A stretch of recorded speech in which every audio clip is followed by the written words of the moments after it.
11 years in the podcast arena. It's crazy when you say it out loud. But as of February 5th, 2026, go back 11 years from that date, was the first time I ever pressed record and made a podcast episode. It was absolutely terrible, but it was what it was. I'm going to talk about that and more as I share 11 lessons that I've learned over the past 11 years in podcasting. Hello, my name is Jason Sircone. You have found Podcasting Strategy Simplified, formerly known as Let's Blow This Up. This is going to be the last time I mention that because we are now off and running with the new show name. And as I get into what we want to talk about today, boiling down the number of things that I've experienced and the number of lessons that I've learned to 11 points was not easy. And I love to tell the story. Sometimes I think about where I am in this space right now, and it was almost by accident that I landed here, but not at the same time. So let me bring some clarity to that.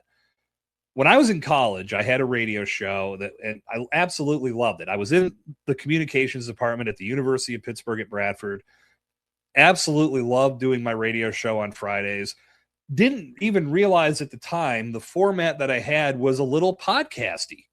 I would have some of my friends come in and we would have some just wide open conversations. I would have some of the athletes that run sports teams come in and I would do short interviews with them.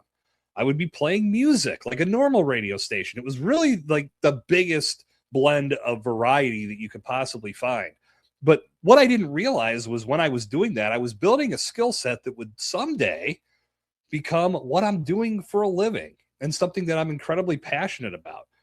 But once college concluded, I had thought about pursuing radio as a career, but nothing really panned out. I looked at a couple opportunities. Nothing came together, and it sort of became something that I put on the back burner. Just loved doing it, but didn't know exactly how to capitalize on the opportunities out there. And the internet was slowly but surely becoming what we see today. But podcasting was not a thing yet. Maybe in some iteration it was, but as we know it today, certainly not. As time progressed, I was getting more into some digital activities. I mean, I did a lot of blogging. That was my big thing first. Then I launched a mobile app, and I used that this is when I was in the beer community. I built a beer blog that led to building this mobile app, and I got to make connections and use this app to help promote different beer events and happenings here in Pittsburgh, PA, where I'm located. And when I launched that app, this is the famous story that I've told 100 times on this show. If you go back in the archives, a troll hit me up on Twitter and just started tearing down everything I was doing, talking about how awful the app was and how horrible I was and blah, blah, blah, blah, blah.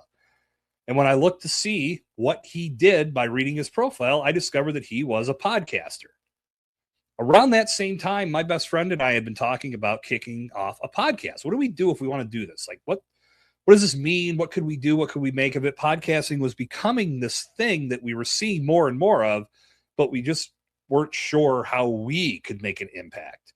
And if you go backwards a couple of years from that, a friend of mine a guy that's become a friend of mine, he was doing a podcast in a live setting, and I just happened to be there. And when he was done, I said, "What the hell are you guys doing?" And he told me, "Oh, we're doing a podcast." So this seed was planted, but I really wasn't sure how to make the flower bloom until that troll made me feel like he should not have this opinion of me. And I had no idea how to deal with a troll back then. I was so green and naive. I think of all this stuff just makes me laugh. But I decided to one up this guy. And I texted my buddy and said, "Hey, I've got our idea. We're going to do a beer podcast, and we're going to do it better than this clown." And 2 weeks later, we were up and running with a show that was just crap. It was just not good. I mean, I think we had an idea, a nugget of an idea of what this should be, but overall it just really wasn't targeted. We didn't know how to edit. We didn't know how to add theme music. We recorded the first episode in an extremely noisy bar. I don't think we learned our lesson, and we did like episode 4 or 5 or something like that, also in a noisy bar. It was just a lot of learning and growing on the fly. But as I look back at that experience, obviously I did not do better than the guy that was trolling me. He'd been doing his podcast for years. But quickly, that whole scenario went away. And what happened for me that I feel I was incredibly fortunate to have had happen was my passion for the audio medium was reignited. All of those experiences that I had in school back in college came flooding back. And I knew I had found my place. I knew that podcasting was where I wanted to be. But I had to define what that meant. And I had to think about what I was going to do to truly excel and be an active member of the space that was contributing value to my audience versus someone that was just throwing some dreck together and putting it out on the World Wide Web and saying, oh, I got a podcast. I didn't want to be that guy. I wanted to develop a skill set, and I wanted to get to a position to where I could do what I was doing in a much better fashion. I did that my own way. And over that 11 years, I've taken one major break I took after doing our first show. We ran that to its limit. I started a second show on my own, ran that until I realized that it's probably better for me to take a step back and look at this space with a wider lens and just work on getting better off the mic. So I took a year and a half to do that. You don't have to go that course or that route like I did. It's completely fine. Whatever you feel is going to help you most, that's where you go. And that for me is really what worked. And I spent my time listening to other podcasts, listening to radio personalities, watching the news and watching various reporters on TV, how they spoke to the camera and how they communicated. That meant a lot to me. I think in the overall growth of my skill set, that time frame really helped a lot, because when I dove back in, I was much more comfortable with the conversations I was having. I was much more confident in how I was positioning myself on the camera and on the microphone. As I've gotten deeper into it over the years, I've been able to help others do the same. And I feel that committing to this craft is what's allowed me to do just that. So now this podcast is built to serve in the same capacity. So I want to share 11 big lessons that I've learned over this last 11 years that have really shaped everything for me. And if you give them the proper amount of attention and respect, they're going to do the same for you.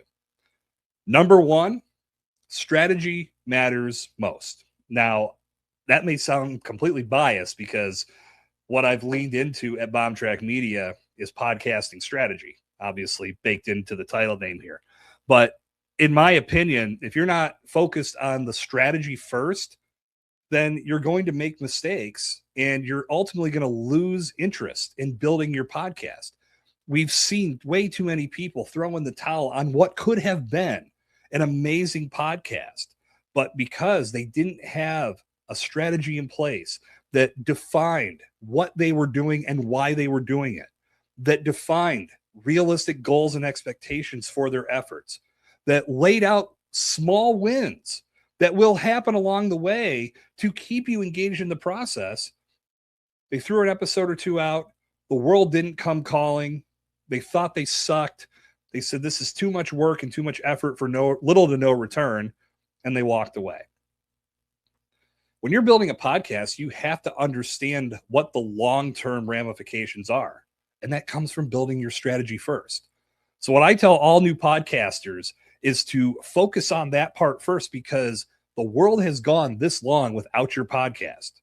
It can go a couple more months because you need to pour some time and energy into doing it right. That way, when people do show up to listen, not only do they like what they see and like what they hear and they park their ass in the seat, they start telling others to join them. And that's how you grow an audience. But if you're lacking that strategy and you're just trying to haphazardly throw content out there to see if people show up, they may show up for a brief moment, but getting them to commit to listening to your show each and every week, that's going to be harder if that strategy is not there for you to turn to. Think of it like your business plan. You build this out so you have a clear roadmap on where you're going as you build your business. Your podcast strategy should serve the exact same purpose. Now you know where you're going and you're understanding how a strategy can support you in your mission to grow something truly special, and it can keep you engaged in the process as you do it. Number 2, ABC. Now, if you're in the sales game, you've probably learned ABC to mean always be closing. In podcasting, ABC means always be curious. Now, I'm not going to take credit for that. I know I heard that somewhere, but to me, it rings very true. I think we often get locked into using a script or having all of these predetermined questions that we want to ask our guests. And in doing that, we remove the opportunity to be curious because we're so focused on getting those questions asked that we don't listen for cues that could lead to a natural follow-up or to driving that point home with your own perspective. Ultimately, you miss out on having a more organic conversation that could truly lock people in. In my opinion, the organic conversations are what drive podcasting today. The better podcasts are ones that just have free-flowing, open conversation. That's what's going to lock you in as a listener, as a viewer. If you get too locked into using this long script, or you have all these questions and you feel like it's not going to be a good experience until you ask all those questions, you cost yourself the opportunity to be curious. My recommendation, if you are making predetermined questions for your guest, let's say you have 10 questions that you come to the microphone with. Cut that in half. Cut it down to 5. Challenge yourself to have those open-ended conversations. Those questions can be there as a guide for you to refer to if you do happen to get stuck. But if you focus on just having a conversation, just as if you were sitting with somebody across a table having a cup of coffee, that's going to lead to something more natural. And that's something that your audience is going to grab a hold of. And that's the type of content that they'll be happy to share and they'll be happy to recommend to others. That dovetails into point number 3. Organic conversation is everything. As I said, good podcasts, the ones that truly grow, they capitalize on giving people a wide open forum. I go back, and politics aside, this is not meant to be political whatsoever, but I will go back to the episode of the Joe Rogan Experience where he had Donald Trump on the show prior to the election back in November of 2025 or 2024. I apologize. That conversation went for 3 hours, and it was brought up a couple of times that they aren't in that closed debate setting to where they only have a minute to a minute and a half to try to articulate their point. You have a wide open canvas to let things flow naturally. If you let the organic conversation flow, you're going to be in a much better spot. And I think, to me, I feel the best organic conversations get started when you come into your recording session and you start your show with a challenging question that gets the conversation going. If you ask the person to tell us about yourself after you've already read a predetermined bio or a pre-written bio, that can muddy the waters to some degree, and it can ultimately keep that conversation from opening up sooner than when it really needs to. So think about that. Organic conversation. Ask a question that's going to get the conversation going, something that you can follow up on, and then you just let things flow from there. You can have some questions that will come up along the way, but I guarantee if you go from 10 to 5 and you challenge yourself to go more organic, you're going to be in a much better place with your podcast. Number 4, embrace collaboration. Now, I think we are in an incredibly collaborative space that most podcasters have grabbed hold of.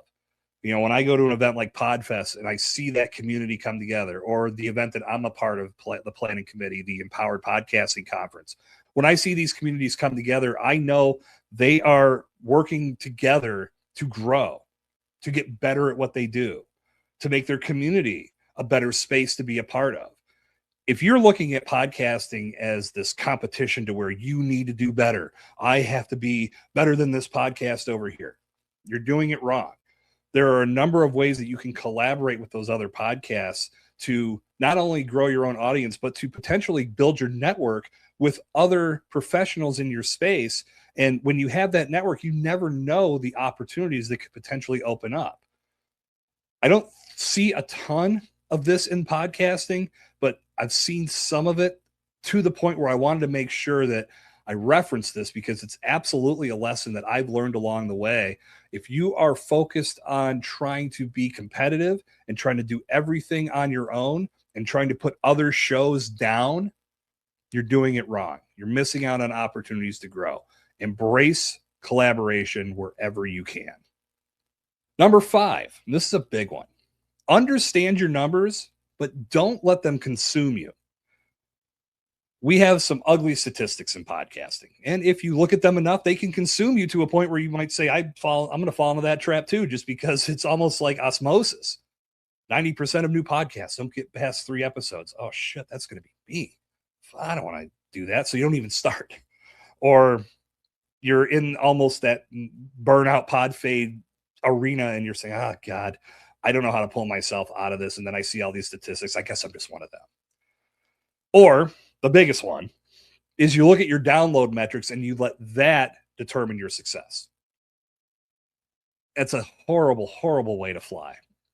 Your podcast numbers are going to be there for you to use whenever you deem necessary. But if you get consumed by them and you let them tell the story, they will be your downfall. You have to look at that strategy first. And this is, again, why strategy matters most. Understanding what you're truly trying to accomplish and understanding that as you continue to build on that mission and create content that speaks to your overall messaging and the overall goal that you're trying to accomplish, the numbers will fall into place naturally. But if you let those numbers steer the ship, you're ultimately going to hit the iceberg. It's not going to be pretty because, again, you're going to get consumed by the wrong things. Get consumed in your creativity. Get consumed in the product you're bringing to the world. When you do that, as I said, the numbers practically become irrelevant because you're going to be making connections and touch points in a number of different ways. And as you continue to do that, that's where the content starts to become more accessible to others because everybody else is opening the floodgates and saying, you have to listen to this. They're sharing it on their stories. They're sending emails. They're forwarding emails. They're doing all of this recommendation work for you because you took the time to embrace what you were creating and you got passionate and you went all in on it. The numbers will fall into place, but do not let them consume you because you'll never get to experience that breakthrough if you do. All right, 6th lesson I learned. Embrace the intangibles. There's so much that comes from this. If you're on the microphone, you're on the camera, you're developing speaking skills, you're developing communication skills, you're learning how to talk in a way that can then go to other aspects of your life. You'll become a better communicator with colleagues, with customers, with clients, with your loved ones, with friends. You're learning skills that can be applied to other aspects of your life. Say, for example, you want to be on stage and speak in front of a larger crowd. You can develop those skills on a podcast mic and then transfer them to the stage. Perhaps you don't want to go to that big of a crowd, but you want to be more confident in front of your staff. Maybe you have 6 people working for you and you're in front of them on a daily basis, laying out goals, expectations, initiatives. If you have better speaking skills because you developed it on a podcast, that's going to build more confidence with that team. They see you as a more refined, a more developed, well-rounded leader. That's going to lead to better results for your company. So never underestimate what you're learning and what you're developing as you get on the podcast mic. You might be thinking that this is all about getting a message out there. And believe me, that's a big part of it. But if you think about what you're trying to accomplish on the grander scale, on the much larger version of who you are, you're going to walk away from this with skills that can be applied to so many factors in your life. It's only going to help things get better. And when you're a better communicator, new opportunities open up almost on a daily basis. All right, number 7, get to the events. I was just at PodFest about a month ago as I stand here and record this episode for you. I absolutely had a blast getting together with some of my friends, meeting new people, getting an opportunity to build some new strategic partnerships. There was a number of reasons why I wanted to go to PodFest this year. Ultimately, one of the bigger ones, getting clarity and some validation on what I wanted to do with my podcast. When you go to these events, not everything will be for you, but there's going to be opportunities to connect with other professionals in your space that are going to help you grow. And I'm in the podcast space, so going to something like Podfest obviously fits. But if you're working in another industry, I'm not saying that you have to go to Podfest. You should, because it will help you grow in regards to how you build your podcast. Same with the Empowered Podcasting Conference. Same with Podcast Move. There's a number of events that can help you develop your skill set as a podcaster. But depending on what arena you are existing in and you're working in, you may want to find an event that will help you grow in that arena. Bottom line is get out to the events, get out and meet people, talk about what you do. You're going to not only develop skills about communication and networking that can then come back to podcasting, but you're going to make connections that are going to help you grow and be better at what you do. Start on a local level, find some local networking events and build from there, but get to the events. Don't sit back and wait for things to come to you. Get out there, start having conversations, and make things happen on your own. One of the biggest lessons I've learned and I was doing this far before I ever discovered podcasting, was getting out and networking, being in front of people absolutely changes the game. All right, number 8, I'm going to throw another ABC at you. Always be communicating. Communication should be one of the biggest skills that you're always looking to develop and you're always looking to administer. On your podcast, your audience needs to know what's going on. Overall communication is key. And this is something that goes far beyond. You want to talk about something transcending podcasting? I've learned this many times over in my life. When communication breaks down, things go off the rails very quickly. But when communication is at its strongest, that's when things go smoothly, because there is back and forth with whoever you're interacting with, and there is much to be gained when you're all on the same page. So always be communicating. Number 9, don't be afraid to pivot. And I don't just mean with changing your podcast name. There are a number of things that you're going to learn as you're building your brand. And as you go down the paths that you think are right, you may discover they're dead ends. If you want to be truly happy with what you're building, be it from a podcast perspective or from a brand perspective, you need to ensure that what you're producing and what you're spending time engaging in is going to be for the greater good, but also serve you and make you get more and more engrossed in what you're doing. If it's something that has a negative impact, it's going to be much easier to throw in the towel and walk away completely. This is where we see a lot of people give up with building a business or building a podcast. They're not utilizing it the right way. They might think that there's a get rich quick mechanism built into it. And then when they discover there's not, that's when they walk away. Don't think like that. Think about what you want to accomplish. Think about where you want to go with your business, where you want to go with your podcast, and start building content that speaks to that message. I'm going to go back to number 1 and why I say strategy matters most. These are things that you can flush out if you build a sound strategy. Understanding exactly where you want to go is going to set you up to be on the right path. But as I say that, I'll also add the caveat that if you do discover that you need to make a pivot along the way, go for it. I've done that several times with how I've utilized my career in podcasting. I've done a number of different things. All of it's given me great experience, but it wasn't until I truly leaned into the podcast strategy element that I felt like I had encapsulated everything that I've done from an experience standpoint. And I've been able to really zero in on a message that I know will impact you and the Bomb Squad in a positive way, but also make me very, very happy and very, very accomplished in what I'm doing. It keeps me extremely rooted and extremely engaged each and every day in growing my brand and ultimately growing my podcast. I got here because I pivoted several different times. Do not let that throw you off. That sunk cost fallacy that I talked about with podcasting, it can extend into building your brand, building your business, building your personal brand as well. Don't let it hold you up. Look at where you're going, look at where you want to be, and evaluate whether the path you're on is going to get you there. If you need to pivot, don't be afraid to do so. Number 10, podcasting allows you to work smarter and more efficiently. Now, throughout your digital footprint, you probably have a number of ways that you're trying to communicate with your target customer and your existing customers. And creating content for all of those platforms is a heavy lift. But what I love about podcasting is that it allows you, and this is if you do it right, You create content that can be repurposed to check off a lot of those boxes. So if you're looking to create email campaigns, you can pull that from your podcast. If you're looking for social media content, you can pull it from your podcast. If you want to build a blog, you can pull that content from your podcast. If you want to have short videos that are 5 to 8 minutes on a specific subject, guess what? Spoiler alert, you can pull that from your podcast. If you set this up the right way, there are a number of factors in play, and you give yourself an ability to have content at your disposal without having to create something from scratch each and every time.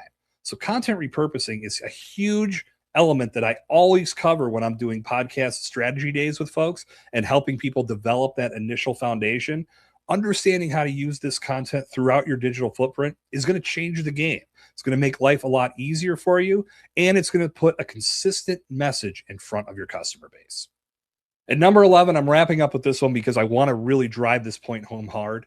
Do not let anyone tell you that podcasting is easy. I think it's easy to start, but it's hard to maintain. The barriers to entry to start a podcast are relatively low. But it's growing that podcast and continuing to pour effort and energy and content and value into it each and every time you put out a new episode. That's what's hard. But there are ways that you can do it the right way, and that's why Simplified exists. My goal with this podcast is to teach you tips and strategies from some of the mistakes I've made over the years.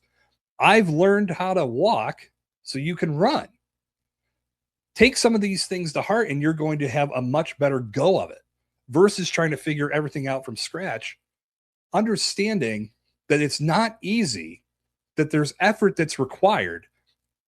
All of this combined is going to flatten the learning curve to some degree. But if you come into this and you're thinking about podcasting as this easy get rich quick scheme where I can do all of these things and all of a sudden the world's going to listen to me, that's bullshit and will never happen. And if it did, everybody would be doing a podcast. Think about what you want to accomplish. Think about your message. Think about the expertise that you have to offer the world. How do you want to position that expertise? Creating a podcast is a phenomenal way to do that because, as I go back to point number 10, you're giving yourself a wealth of content to work with. But even thinking from a pure podcast perspective, if you're positioning yourself in a way that you get discovered and you can share this wisdom with your target audience, you are going to be in a position to win. But doing so is not easy. It requires a great deal of planning. It requires strategy, but it requires a commitment to continue getting good at what you're doing. The more content you put out, the more strategic you are with it, the better off you're going to be for that long haul. So as I wrap up this episode, these 11 points, again, I think just scratch the surface of the lessons that I've learned in the podcast space, but this should give you a lot to think about. If you have any questions about this, please set up a free discovery call. I'd love to hear your ideas and determine what would be the best course of action for you to take as you start to bring podcasting into your brand. And with that, I'm going to sign off on this episode of Podcasting Strategy Simplified. Until our paths cross again on the next episode, my name is Jason Sircone. Stay explosive.